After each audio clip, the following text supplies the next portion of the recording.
This is another episode from Tales from the Hangar with yours truly, Captain Don.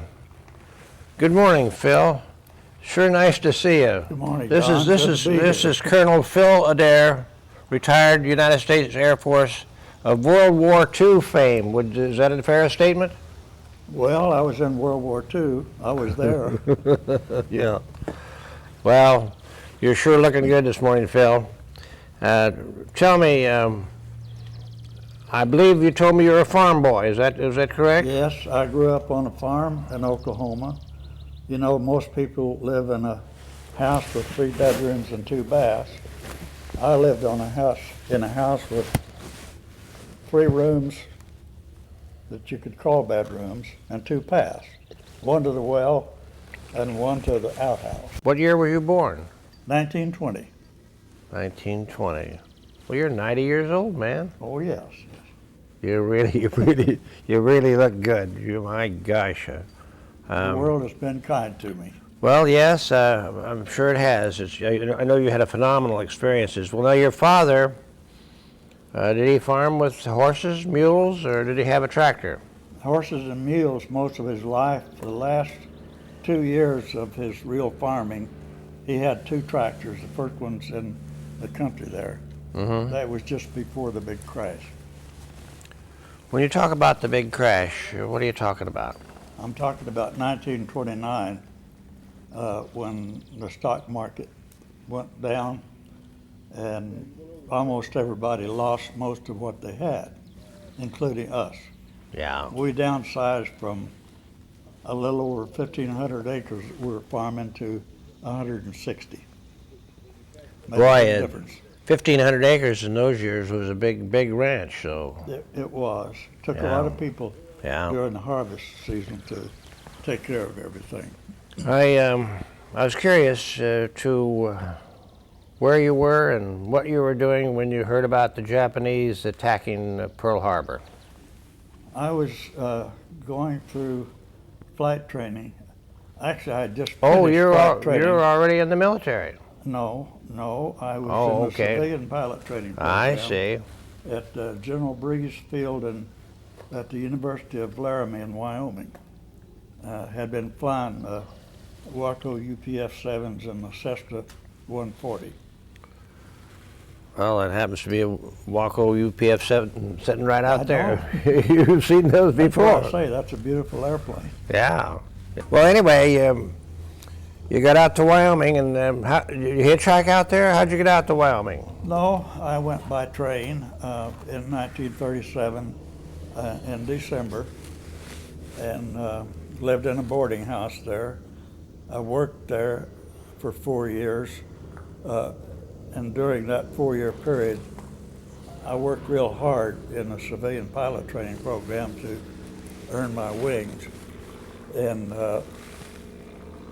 my private license, and offered a contract to go to work for Plains Airways after I finished at the end of November 1941. But then Well, that was Pearl Harbor came unusual. along. That was unusual for anybody to have a pilot's license in those days. Yes, it was. I was lucky. Like I say, the world has been kind to me. I had tried to get in the Air Corps before that, but they looked at me and said, well, Sonny, go get a college education and come back, and maybe we'll talk to you then. Of course, they might as well have said, we'll take a trip to the moon and come back. Yeah. You're in flight school, and you heard about the Japanese attacking Pearl Harbor. Actually, I had just finished flight school and was waiting to go to another scholarship with the Plains Airways. And of course, before Pearl Harbor, the Air Corps wouldn't talk to us about joining the Air Corps unless we had a college education. But all of a sudden, right after December the 7th, they weren't quite so picky. And they said, well, if you can pass our written exam, see lightning and hear thunder, we'll take you. and that's how I got in the Air Corps. Okay, then what was your first base? Actually, as a cadet, before I flew in the Air Corps, it was at Higley Field, Williams, Arizona. And from there, the first flight training school was at Chino, which they called Ontario Air Base, but it actually was at Chino, which was a Jack Moseley Flying School, and they taught primary and basic, and I finished primary and basic there. And then I went to advanced at Luke Which Field. was real good training. When you come into the Air Force, how much total time did you have by then? Oh, 40 or 50 hours? Probably about 500 hours. Oh, really? Yes, Oh, man, you had been working at it. yes. Well, you must have been. When I'll back up now. Between 400 and 500 hours, that included basic through advanced training in the Air Corps. So Yeah, I but probably you got were. 275 hours in those 3 courses. Well, you were the hot shot of the base then. I managed. Yeah. Okay. Well, tell me what happened next. Where'd you go next? Went to Mitchell Field in New York. Actually, we were put up first just outside of the factory, Republic factory at Farmingdale in tar paper shacks. And eventually, we were quartered on the base at Mitchell flying P-47s, training to go to England. Flying P-47s. Well, that must have been a big step for you. That's a big heavy airplane. I never will forget the first time I took off in a P-47. You had to use the brakes to taxi, and my legs that were cramping from using the brakes. I got on the runway, lined it up, hit the throttle, and the first thing I knew, I was airborne. Yeah. I got the gear up, and I thought, my God, I've got this thing in the air. How am I ever going to get it back on the ground? Well, now what do I do? Yeah, what do I do now? Well, as it turned out, it was quite easy. It's a stable airplane, controlled very well, and luckily I'd had some experience with different airplanes, so Well, it turned out to be just another airplane. you'd flown a lot of airplanes that were blind in front. The Waco and the Stearmans weren't easy to see out the front, you know. Well, you're training to go to England. And these are brand new airplanes, I presume. We had the Bs, and there were a lot of technical problems involved with the airplane the Republic was trying to fix. We worked pretty closely with the Republic test pilots and the factory to make the changes that were necessary to get rid of some of the glitches that were involved with the early P-47s. Okay, then tell me what happened next. Well, we had a little over half of our equipment loaded on board the ship to go to England. I'd test flown the airplane I was supposed to take over there. At 2:30 in the morning, one night, the group commander got a call, and by 8 o'clock, every pilot, plus a good number of ground crews, was on a train at Hempstead, down to Byrd Field in Richmond. And we had to check out in P-40s and get a lot of day and night time flying a P-40. And General Arnold met us down there, and he said, "You're not going to like what I'm..." This is Hap doing." Arnold. This is Hap Arnold. Yeah. Wearing the regular jodhpurs and carrying a riding whip. Looked like he should have been playing polo. Yeah, A prince of a guy. I had heard He said, that. "I can't tell you where you're going, but what you're going to do is important." And he said, "That's the reason you're going to be flying P-40s." So we got on the boat. Well, now, were you disappointed or not, or did you even care? Or did it make a difference? You just put me in there and let me fight, huh? Well, I wanted to go fight the Germans in P-47s. Mm-hmm. You know, you do what needs to be done. Yeah. The first part of the trip over on the troop ship was aboard the the British Mauritania, which was converted to a troop ship from a passenger ship. We had 11,000 troops on there. We spent 40 days on board. 11,000 troops. 11,000 troops. And after 2 unsuccessful attempts to go through the canal, we were chased back at the Gold Coast by German subs, refilled in South America twice, and eventually wound up in the harbor at Cape Town. While we were there, we refueled, reprovisioned. On the way out, the German subs penetrated the harbor defenses, and they sunk 6 cargo ships in the harbor while we were making our way out. I opened the porthole to look out, and I saw a Liberty ship with a hole through it you could sail through with a sailboat without scratching anything. We finally got out. They chased us south so far that we were in frigid waters way down south. The water was splashing up on the superstructure, and it accumulated so much we were afraid it was going to topple the ship. Eventually we lost them. And it came back into Diego Juarez, refueled, there repositioned, went to Sri Lanka, which was Ceylon at the time. And there we transferred to an Australian ship. We were on that for 3 days while we went to Bombay, and from Bombay we got on another British ship that had been bombed by the Japanese and was in pretty bad shape. It took us 8 days to go from Bombay to Karachi. Part of the time at 7.5 knots, running on one engine. Well, now tell me, you say you stopped for fuel. Was this a diesel or was it coal burning? It was diesel. Yeah. Yes, it was diesel. Must have been a hell of a trip. My God. It was, yeah. Well, now, were the troops wore out when they got to their destination, or did they survive it pretty well, I guess? Everybody's young. Amazingly, they survived pretty well. Our troops were down in hold D9, which is on the aft end of the ship next to where the propellers go out.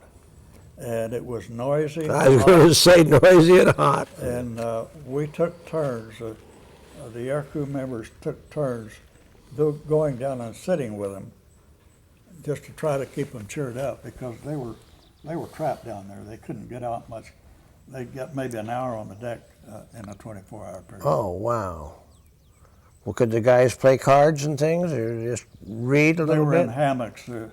They might have been able to play cards some, but I think they were more interested in just surviving. Surviving. Yeah, I can imagine. Okay, now your first base was in India or China? Well, our first base was at the Malheur containment where we picked up our P-40s. From there, we flew up into the valley to a very small strip that we call Popeye. It was maybe 2,800 feet. It was just a patch of grass. Oh, really? 2,800 feet with a P-40. But it was right next to a transport base, Suckerting, which they were just finishing the concrete runway on. So we would find land at Popeye, refuel and load bombs or whatever at Suckerting, and then take off the mission there and then come back to Popeye again. That was the first base. Well, you know, that's a Piper Cub field. Tell me about it. You know, you had to get in, you had to cross the fence right on the numbers and get on the brakes and get stopped. That's right. Yeah. I had no idea that a P-40 would operate in that length of field. Well, eventually we went to our primary base, which was called Nagaguli, and it was adjacent to the air depot base at Moenbury that had a 5,000-foot runway. Our field was a grass strip 100 feet wide and 3,126 feet long. And at the end of it was the Brahmaputra River. So You had to go. You needed to be able to be on flying when you got off of it. Well, what was your first mission like?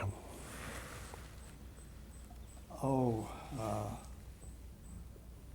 that would take me back to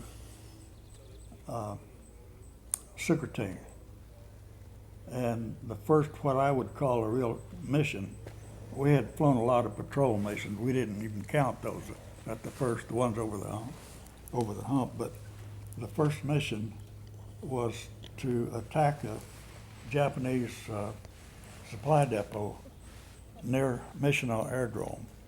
And we carried 1,000-pound bombs and a full load of ammunition, dropped the bombs, went in and strafed everything we could find that looked like it was a strafing target, and came on home. Well, we were really raising hell with the neighborhood, weren't you? We were, yes. Well, Good. Yeah, I bet it did, because, you know, we were in a fight for our life. We weren't sure how this thing was going to turn out. We're talking about your mission in December 1943. I do believe that's the year. Yes. And tell me about your airplane. What was on the side of your airplane? Well, you know, the Flying Tigers had the sharks. They were very Mouth famous. painted on Very, there. very famous. We figured that the Japanese were very superstitious, and anything that resembled death was something they didn't like. So we decided to put a skull on ours, and along with the skull, we had an air siren in the group. You had to give up your external hard point to use that, but sometimes we would put a siren on the first airplane going in, and when we started a dive bombing run, we'd pull a string on the siren and it would scream down as we started. Well, no, was it air driven? Air driven, yes. Did it have a little propeller on it? It looked like a honeycomb, Mm-hmm. and it would, the impeller would move back and forth a little, and it made a pretty terrifying sound. Well, you know, the Germans did something similar on the Stuka bombers. They had a whistle or something and screamed as they dove down, and to frighten the people. Well, okay. Well, tell me about your mission then. I had been on an early morning hump patrol, three and a half hours, had just landed, and we were advised that Japanese were expected to attack almost any time. My airplane had just barely been refueled when the alert scramble went off, and I ran and jumped in my airplane. Now, you had ammunition? Was it Yes, loaded up? I always had it loaded up. Mm-hmm. They say I went airborne by the tower in 25 seconds, but I think it was more like about 45. We were supposed to... They caught you on the ground, you were really in trouble. Yeah, we were supposed to rendezvous over the field at 20,000 feet, and the only other airplanes on the field were the three other members of my flight crew. Apparently they didn't get their airplane serviced quick enough, and they wound up having to sit out, or at least two of them sat out the whole attack. One did get airborne, but anyway, on the way up to 20,000 feet, I got up to about 12,000, and I saw something in the distance that looked like four airplanes. But it was a very hazy day, and it was hard to make anything out. So I called control and asked them if they had any friendlies in the area, and they said no. And I said, well, I see a flight of four about 15 miles to the east.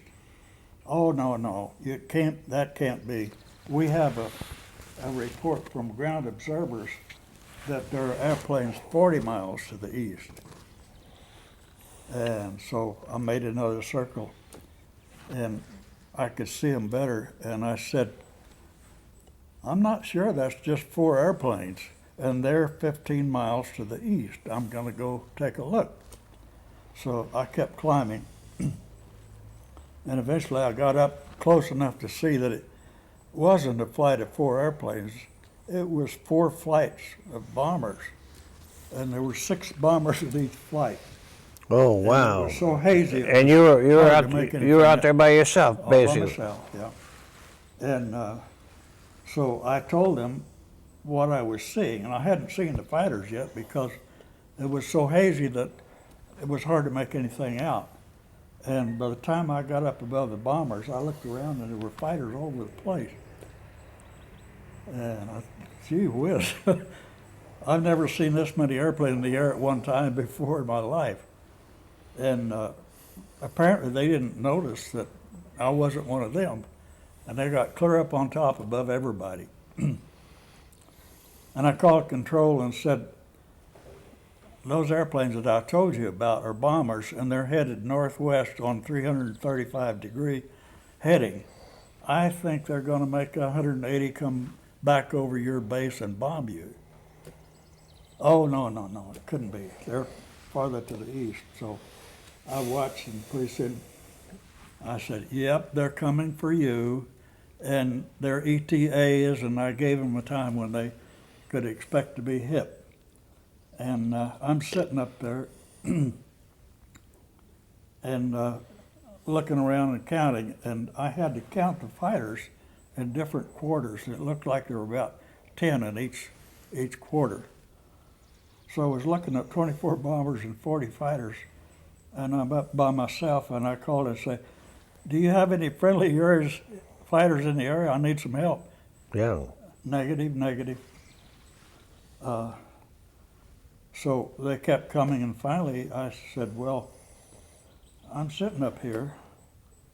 I'm supposed to be defending against bombers, and I'm the only one to do it. I guess I'll have to do what I can. So I called control and said, I'm going to make an attack and try to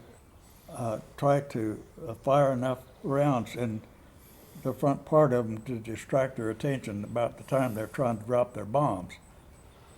And of course they didn't even bother to answer, but that's what I did. So I came in and started shooting across in front of them, and then level as I went around, because I knew that the bombers on the other side couldn't shoot across the bombers at me.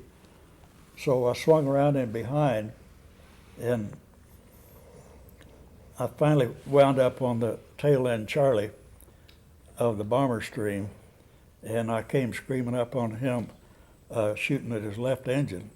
And I could see a lot of bullets hitting the left engine. But by that time, with my overtake, I had to duck under him to keep. I knew there was going to be a bunch of zeros after me, so I did the escape maneuver that I had planned, which was stick all the way forward, hard forward as far as you could, and do an outside negative G roll. And you can't follow one of those, to predict where they're going to be to shoot at you. So I didn't get a hit. And so I pulled back out, started climbing back up. And of course, they dropped their bombs by that time. But I climbed clear back up on top again. And I thought, well, I got a lot of ammunition left. I'll have a go at the bombers again. So I come in and started an attack on them. I didn't even get close. There were zeros coming in everywhere you could think of, and so I decided to get the hell out of there. Yeah. So I did the same thing again, pulled back up on top, and I figured, well, I'm up above all the zeros. I'll pick out the highest one on top, and the one that's least likely to be able to do any damage, and I'll shoot at him. So I did, and I came in, and I was getting some good shots on him, and I could see I was getting some hits, but again, I was closing too fast, so I had to go under him and go through another escape maneuver. And the same thing happened. I climbed back up on top again, and this time I said, well, I can't get to the bombers, so I'm going to see if I can't shoot down the fighters. So I picked the one on top and started an attack on him again, and I got in pretty close and got some hits and ran into the same problem again. And I got away again. Well, I should have learned my lesson. But I kept going, and we were a long ways from home at that time. And finally, I got to where it looked like all the Zeros were kind of like alongside and up ahead and above the bombers. So I thought, well, I'll have another go at the bombers this time. So I come in trying to get close to the bombers, and that was a big mistake. Before I could get close, I could see Zeros coming in every way imaginable. So I roll over and start into the escape maneuver again, and I could see a Zero coming up at me, and he was shooting at me.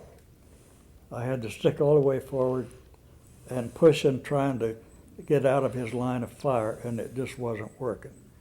So I grabbed the trim tab and wound it all the way forward. And about that time, it sounded like somebody had threw a bucket of gravel in the back of my airplane. And something hit the canopy. And about that time, fire came shooting up around both sides of the armor plate.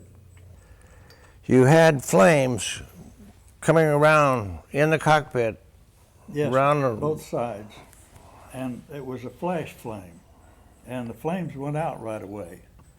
I had no idea why or what it was that caught fire, but I figured it out later. But anyway, once the flames went out, I kept going down in my escape maneuver, and I knew I was being followed, so I kept in the dive until the last minute, to pull out before I ran into the jungle.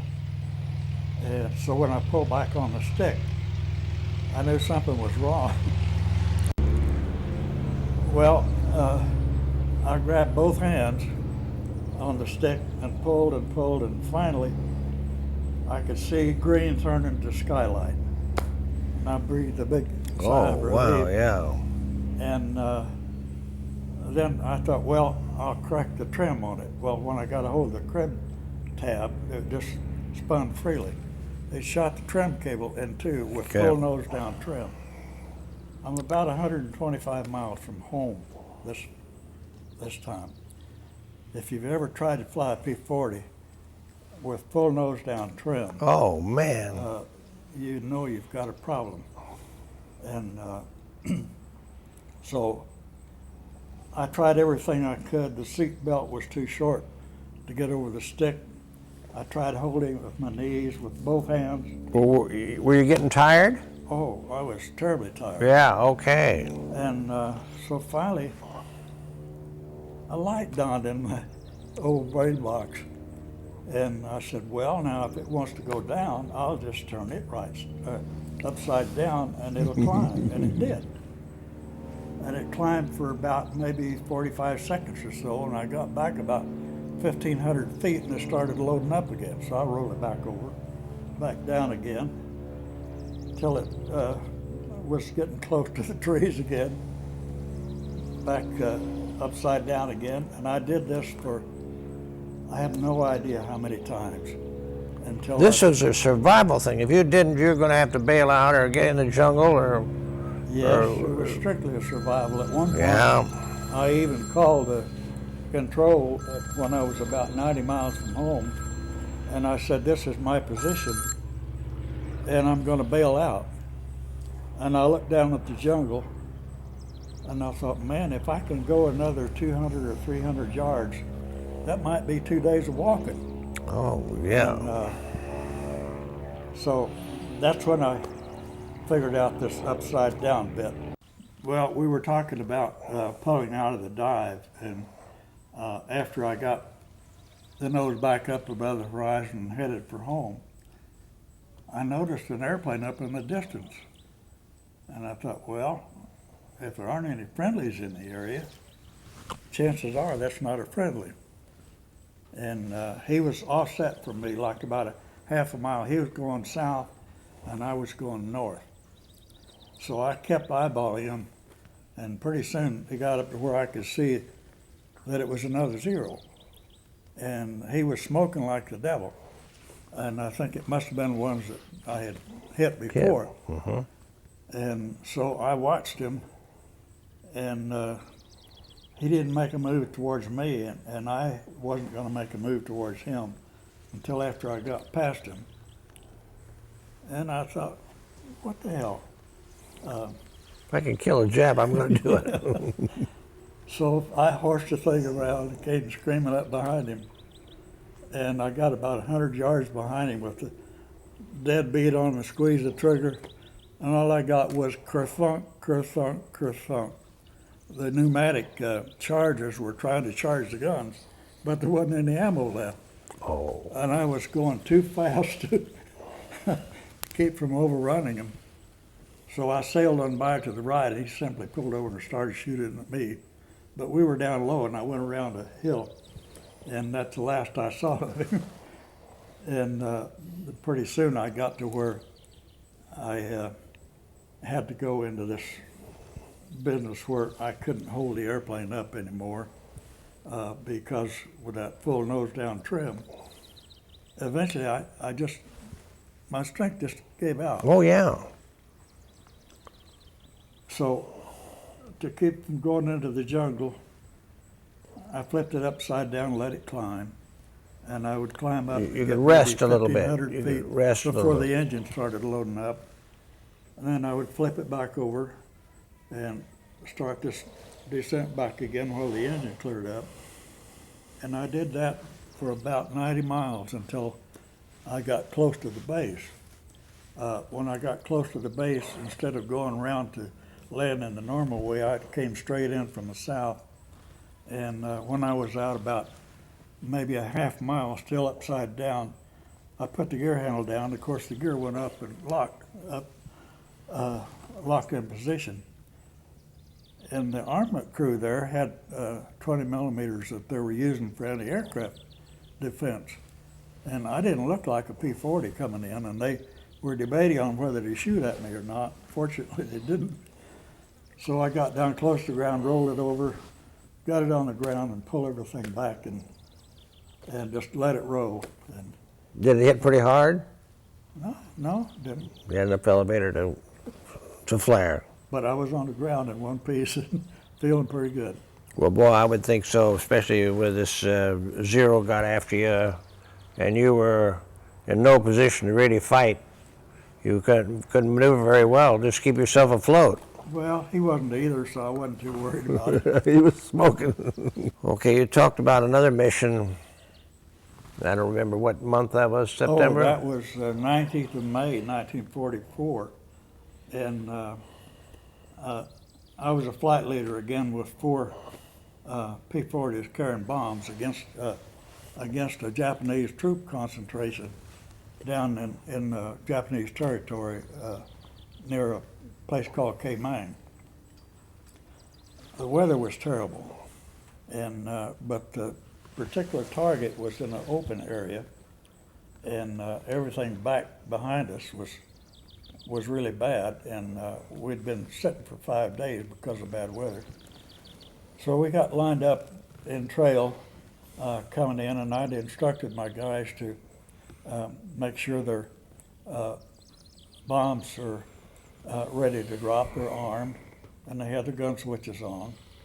And I was going to come in and drop mine and break left, and we'd rejoin, and then we'd come in and do some strafing. Well, I came in and dropped my bombs and pulled up, and I looked up and saw 3 flights of Zeros. There were 4 in the first 3 flights and 3 in the second one, so there were 15 of them. And they had already spotted us. I think they even knew we were there, and they were in a position ideal to attack us, and we were flat caught with our pants down. And so I told my guys to drop their bombs and fly into the clouds or whatever they could to get away because we were in trouble. And the first flight was already going after my wingman, who wasn't very far behind me. I tried to pull around and get a shot at him, but I couldn't pull it tight enough, and they were after him. I called him. I said, "Okay, turn right and fly into the clouds," which he did. And the Zero went right in behind him, and I went running after them.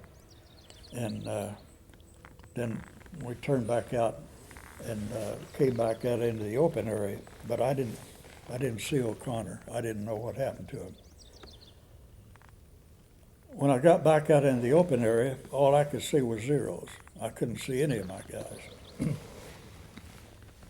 So across the other side of the open area, there was a flight of 4 Zeros over there. And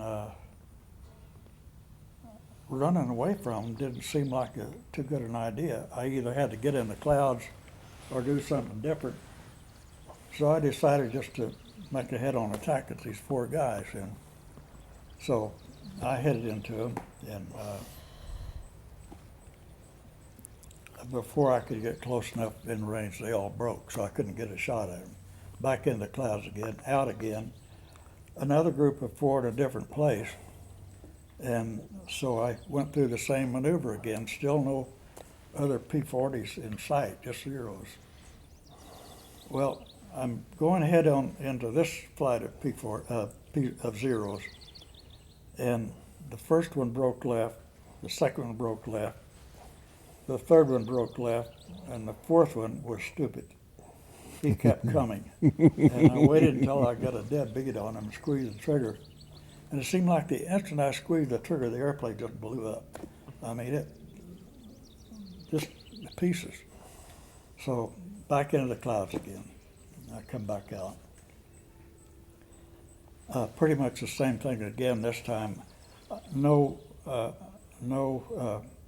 member of my flight was visible anywhere, but there were Zeros all over the place. So I wound up trading head-on passes with Zeros several times, and firing at them, and them firing at me head-on, and so close that when they passed over, one of them in particular, I could feel the whomp from the flow of the airflow from his airplane. Oh. And of course, the cowling up there, when it came over the windscreen, it was, like it was right in front of me almost. And a strange thing happened, when I got hit in that previous scrap, I heard some pings that when the bullets hit the airplane. I could hear some pings when these guys were shooting at me, so I thought I had been hit. And I didn't see any evidence of it. And after this thing was all over, I finally shot down 2 Zeros and maybe damaged some more. But Well, now, your first, this December flight, you got a pretty fair beat on about 4 of them, as I remember right. yeah. You probably were kills, but they're Well, hard to confirm, huh? On the first flight, I got, the December flight, I got 1 confirmed and 2 probables, and a probable bomber. I found out about several months later that actually that bomber was shot down right over the target. And I didn't know that. Yeah. But anti-aircraft crew was watching them, and one of the crew told me, they said, "Oh, you didn't know you shot that bomber down? I thought you knew it." Yeah. I said, "No, I didn't know it." He said, "Yeah, I saw it drop out of the sky on fire and disappeared down, heading towards the jungle." Well, I never did anything about that. It didn't matter by that time anyway. But anyway, after engaging these Zeros in this open sky area for quite a while, it wound up that I could see 5 Zeros left and me by myself, and I couldn't find any more of my crew. So the last time I saw them, there were 5 of them behind me. I was heading south towards their territory. I was already in their territory. They were pushing me farther south, and I couldn't get away until I found some a cloud with a bunch of rocks in it. And I flew into that. And when I pulled out, I didn't see them again. So I headed on back. And after about 20 minutes, I saw an airplane circling up there. And I looked and I thought, well, I don't know whether it's P-40 or zero, but it looks like a P-40 was my wingman. Oh, boy. And he was sitting up there circling. You were worried about him, I too. was worried about him. I thought I had lost all three of my crew. Yeah. And I really felt terrible at that time. Well, I joined up with him, and I could see it. He was in sad shape because a 20 millimeter had went off right behind his left shoulder on a canopy, and it took the canopy, aerial, and a lot of others, and he was all hunched over.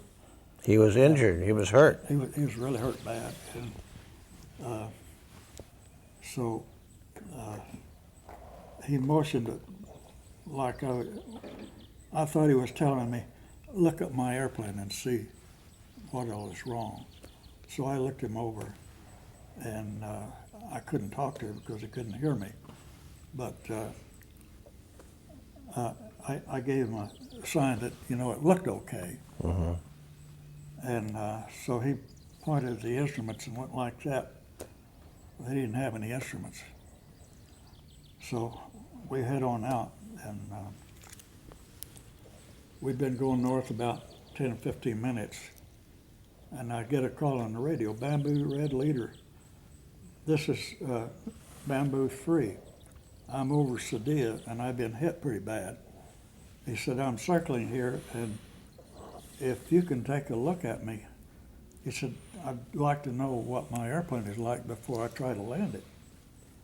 And of course I had O'Connor on my wing, and I thought, well, I don't know.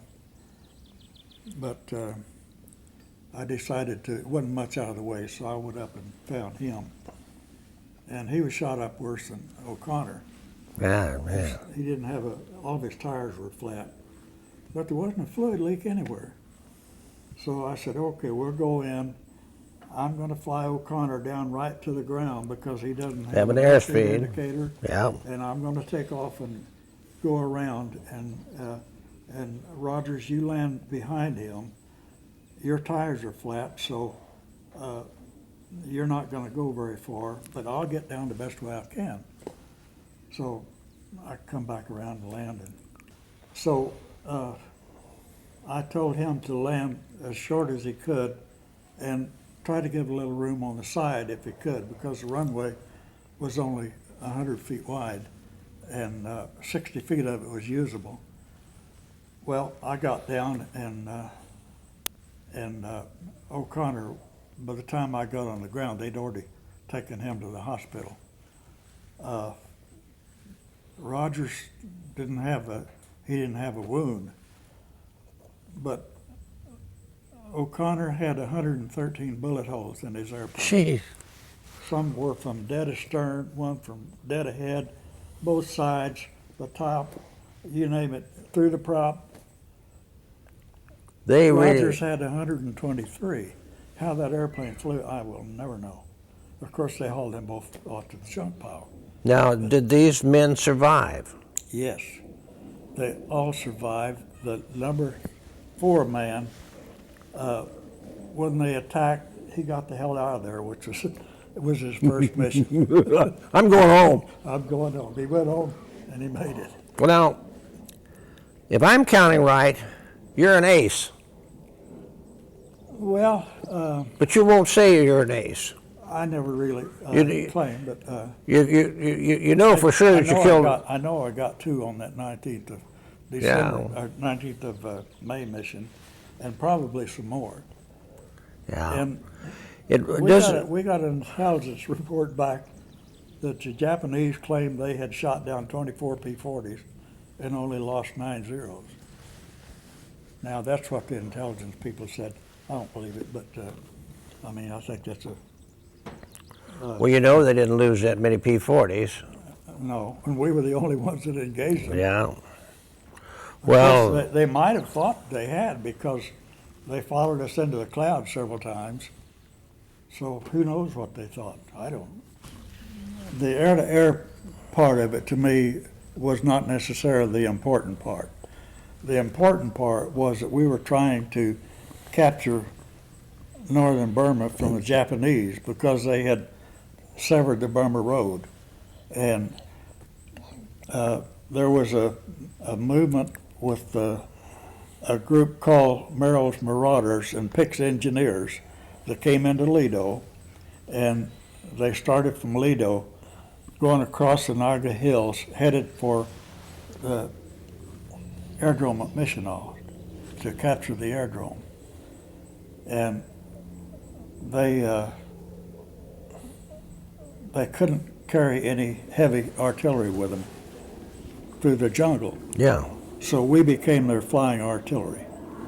And I flew a total of 58 bombing missions. Some were against bridges and other things, but a lot of them were in support of Merrill's Marauders with close air support. We had one of our intelligence people on the ground with a radio. They would mark the targets. We would bomb them and then strafe the hell out of them. Yeah. And we did a lot of damage to the ground troops. You could actually see the Japanese troops on the ground, and you could see them in convoys and trucks and stuff, and you just raised hell with the trucks, I guess. Boats. And sometimes I'd go by them like maybe 25 feet in the air, and I could look down and see them. They could see me in the cockpit. They knew even who I was because I had my name painted on the side of the airplane. Well, now, did Tokyo Rose ever mention you? No. Well, she did. She mentioned a lot of people that she got information on. No, I wasn't that important. Well, well now, but of course, you got your squadron back together again then that you were leading after these guys had... Yes, we eventually converted to P-47s. Yes, okay. But anyway, we started with Merrill's Marauders at Lido, and they were using mules, and we had to cover the C-47s that were airdropping supplies to them, as well as planes that were flying across the hump. And those guys, they were, that was a fabulous outfit. I was going to say, any way you figured, Pick's Engineers. Any way you figured it, you had a better spot than they did. Yeah, oh yeah. Because they were fighting and building roads and doing everything. They were. Yeah. And terrible conditions. They lost a lot of people. The transports flying across the hump lost a lot of people. They called that the aluminum trail. 676, I believe it was, airplanes that were lost. Oh, I had no Only idea. 50 some of them were fighters. There are several good books out on the hump operation, but looking at it from my standpoint, when we were up at 25,000 feet patrolling, our job was to make sure that the fighters couldn't come up and pick off these guys at the top. There's a particular place at the top that they call Hell's Gate, and they were struggling to get across. And that's where they were really vulnerable. So we set up there. Well, no, because of the high altitude. Yeah, well, they had to go above 22,500 feet. To get over Hell's Gate. No, I had not heard that. And, That's really good. So they did a fantastic job of flying supplies into China for the 14th Air Force, and we did what we could to help them get there. Mm-hmm. Well, now you transitioned from the P-40 to the P-47. Yes. Tell me about that. Well, the P-47 was, a lot of people were afraid of the P-47 because they thought it took an awful lot of runway to get airborne. And it was a big, heavy airplane, and it sunk like a rock when you pulled the throttle off. But it was a good, stable airplane with lots of power, and you could do a lot of things with it. And when we first got them, we were at Nagaguli, which was 3,100 feet. And we had a lot of replacement pilots that came through RTU. They were scared to death of the P-47. And I told them, I said, well, the P-47 is a good airplane. Well, it can't fly in here. I said, oh, yes, it can, and I'll show you. So I got a P-47, and I brought it in and landed it at Nagaguli. And so they looked it over, and I said, not only did I bring it in here, but the alert shack is halfway down the runway. I'll take off from the south end, and I'll come by the alert shack with the wheels in the well. And they wouldn't believe it, and I did it. So when it came time to try it out in Burma, I was sent down there with 4 airplanes to see if it would fly off of a 4,000-foot strip that K-Mang that the P-51s were using. Well, you already knew you were going to do that, but what was the elevation there? Wasn't much, probably about 360 feet. Oh, well, Yeah, sea level for all practical that was in purposes, the valley, yeah. Yukon Valley down in Burma.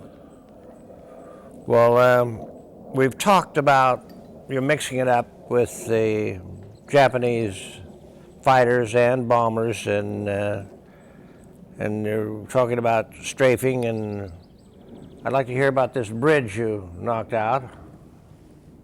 Well, the bridge was, I didn't know at the time, was kind of a key link in the railroad supply from Rangoon all the way up the Yukon Valley to the northern part of Burma, and it did a bend at the Mogong River and turned east to go into a place called Pamati, where they had a railroad yard there where they brought in supplies for Missional. And of course And the Japanese controlled that all the way. Yes. So the idea of taking that bridge out, I didn't know. To me, it was another bridge. I didn't know it was a link that was critical to the Japanese. And this was one of my early missions. It was on the 23rd of October, 1943. It was my mission number 6. Well, yeah, 6. There was 5 and 6. I flew I'm through amazed that you remember all these dates, but go ahead, tell me about it. The first attempt in the morning was 2 B-25s and 18 P-51s. They went in first and dropped their bombs, and the bridge was still standing. We had permission to follow them up with 10 P-40s, 6 with 1,000-pound bombs, and 4 flying top cover. And of course, they had 20 millimeter and 88 millimeter anti-aircraft sitting down there at the end of the bridge, ready to shoot at us. And they'd had a lot of practice. Well, on the first mission, I dropped my bomb on the rail line right at the end of where it joined the bank at the river. And looking back, I could see the bridge was still standing there.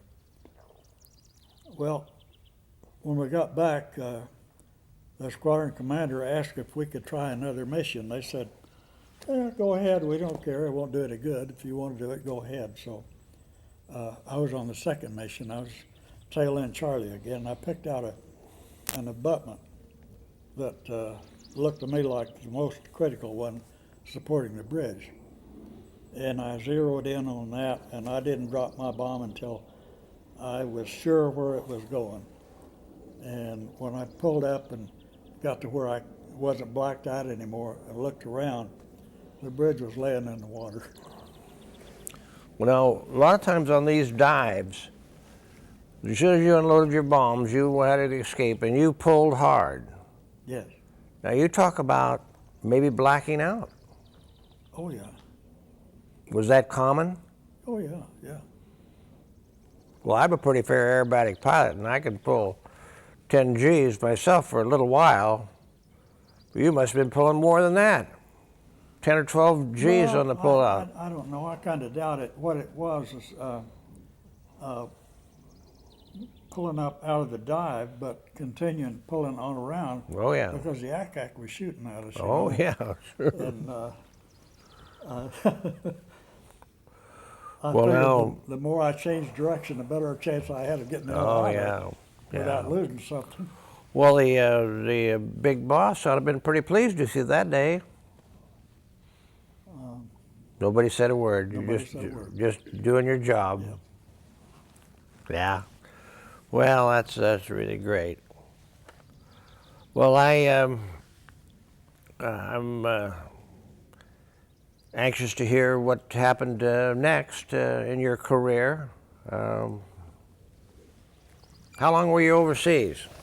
Well, I was overseas about 19 months on that tour. And of course, I'd overseas 3 more times. Out of 30 years, I spent 9.5 years overseas. Well, now, how many missions did you fly in World War II? Well, I counted 139, 113 in the P-40 and 26 in the P-47. There were quite a few that I flew that I didn't count, and some that I flew in an A-24 Sky Raider that we had there as a squadron airplane, and I knew the Army people pretty well, and they loaded it up for me with ammo. They wouldn't put any bombs on it, but they loaded it up with ammo, and I sneaked in a few on the side, doing administrative trips back and forth. Well, compared to Europe, the bomber pilots, 25 missions, and they sent them home. And I guess there was times when you did 2 missions a day. Oh, yes. After I left, we captured the aerodrome at Missional. Mm-hmm. And I was there when we flew off of that a little bit. But eventually, with P-47s, they were able to start using that, even though they could only get 4,000 feet out of it. They would attack the Japanese headquarters, which was 1.5 miles away from the runway. Oh, that made it miserable for them, didn't it? Yeah. You never let them some rest. people- Never let them Some people rest. flew 5 missions on one load. I didn't do any of that. I only flew the long-range missions. Those guys didn't get to sleep at all, did they? We didn't either, because at night, they'd come out and shell us at night. Yeah. Well, that must have been a phenomenal life. And I can tell by just talking to you that you had a tremendous loyalty to your country and a duty. But I get the impression that you kind of enjoyed some of this, too. Making Well, them... I did. I'd been trying to get in the Air Corps. I wanted to fly, but I Yeah. didn't know, that an opportunity like that would come. But to be able to serve your country and do something that you want to do at the same time Yeah. is really phenomenal. Well, it kind of turned I out... consider myself to be most fortunate to be able to serve my country the way I did for so long. Yeah, yeah. Well, I'm awful proud of you for sure, and I know your family is. Phil, certainly a pleasure to talk to you today. This is Colonel Phil Adair from World War II fame, and this is Tales from the Hangar with yours truly, Captain Don.